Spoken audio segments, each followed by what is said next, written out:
Bismillahirrahmanirrahim. Assalamualaikum warahmatullahi wabarakatuh dan salam sejahtera.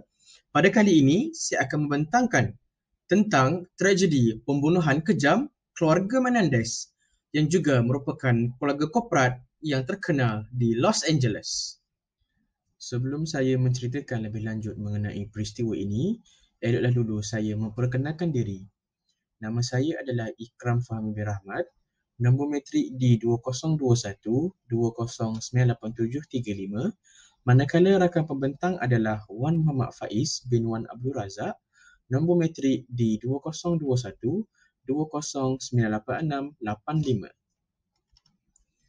Keluarga Menendez merupakan sebuah keluarga yang kaya raya. Ayah kepada dua adik-beradik ini merupakan ahli korporat dan keluarga mereka sangat dikenali oleh orang awam. Keluarga mereka pada pandangan umumnya merupakan sebuah keluarga yang sangat kaya dan bahagia. Akan tetapi, sebenarnya ada sesuatu yang orang luar tidak tahu melainkan keluarga itu sendiri. Sebelum saya meneruskan bagaimana kes ini boleh terjadi, saya akan menceritakan tentang latar belakang keluarga ini. Jose dan Mary telah berkahwin pada tahun 1963. Pada 10 Oktober 1968, Joseph Lyle telah dilahirkan. 2 tahun kemudian, pada 27 November 1970, Eric Galen pula telah dilahirkan. Keluarga mereka kelihatan sangat bahagia, sudah terkenal dan segala keperluan mencukupi. Serta dua beradik tersebut dibesarkan dengan keadaan yang sangat selesa. Dikatakan bahawa perwatakan Jose sangat tegas terhadap isteri dan anak-anaknya. Jose selalu bertengkar dengan Mary dan Mary juga sangat ketagih kepada arak. Apa yang berlaku seterusnya? Mari kita lihat pada tanggal 20 Ogos 1989. Pada tarikh ini, Los Angeles telah digemparkan dengan tragedi pembunuhan kejam seorang ahli korporat yang bernama Jose dan juga isterinya Mary. Jose telah ditembak di bahagian belakang kepalanya, manakala Mary yang ingin melarikan diri saat itu turut ditembak di dada, lengan dan juga mukanya sehingga hancur. Tragedi ini berlaku ketika Mary dan Jose sedang menonton televisyen di ruang tamu rumah mereka di Beverly Hills, Los Angeles. Seterusnya, kita akan lihat kepada kronologi kes. Pada waktu itu, mayat Mary dan Josh telah dijumpai sendiri oleh anak mereka iaitu Eric dan Lyle. Mereka berdua pada waktu itu baru sahaja pulang daripada menonton wayang.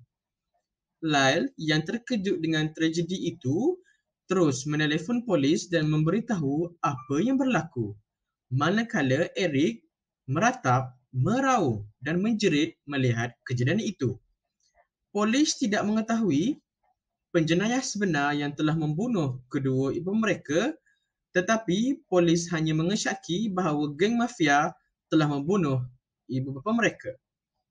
Tetapi dalam sebenar kes pembunuhan ini adalah Eric dan Lyle yang juga merupakan anak mereka. Seterusnya adalah sambungan kes. Setelah kematian ibu dan ayahnya, Eric dan Lyle kelihatan terlampau mewah.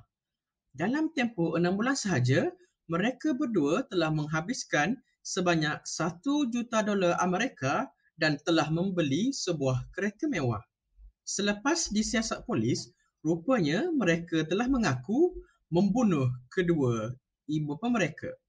Selepas disoal siasat, mereka membunuh kerana dendam dan rasa tidak puas hati. Mereka berkata bahawa mereka sering didera oleh kedua ibu bapanya dan sering menjadi mangsa gangguan seksual ayahnya. Dendam demi dendam berlaku. Pada suatu hari, Eric melihat Lyle sedang bertengkar dengan ibunya. Punca pertengkaran itu adalah ibunya tidak suka melihat Lyle memakai rambut palsu. Lyle yang mempunyai masalah rambut gugur terpaksa memakai rambut palsu. Pergaduhan itu telah menyebabkan ibunya iaitu Mary telah mencabut rambut palsu itu dari kepala Lyle.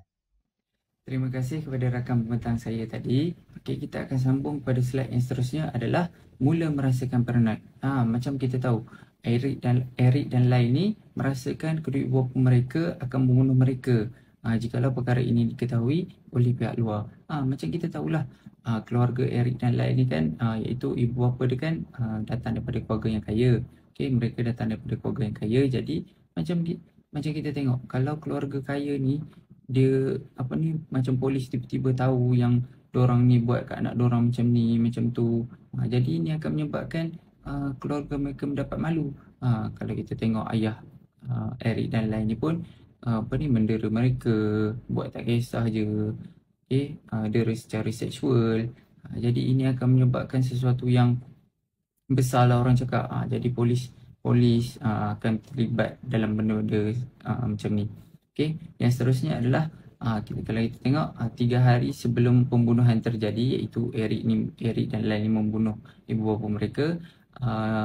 Lai ni bergaduh dengan ayah dia disebabkan ayah dia meminta untuk berhenti melakukan gangguan seksual ini terhadap adik dia. Adik dia adalah Eric lah. Okey, jadi kat situ kita boleh tengok yang Lai ni seorang yang abang yang protektif. Dia menjaga adik dia supaya ayah dia tak buat lagi gangguan-gangguan seksual terhadap adik dia.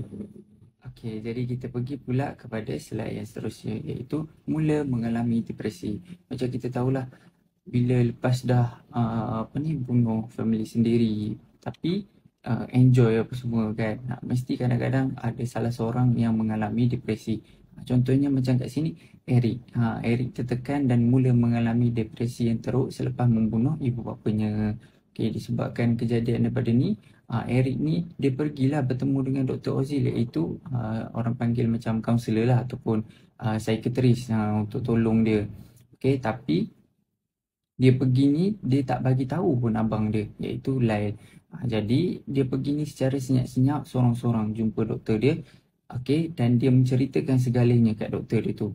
Jadi kat sini kita ni tak tahulah kan, kita boleh percaya semua orang ke tak, kita boleh percaya orang yang kita baru jumpa ataupun tak. Tapi disebabkan dekat sini dia pergi tanpa bagi tahu abang dia apa-apa pun, dia pergi seorang-seorang jumpa doktor dia dan cerita yang dia bunuh family dia tu. Okey, doktor ni pun terkejut. Nama doktor ni adalah Dr. Ozil. Okey, macam yang saya tulis kat slide ni.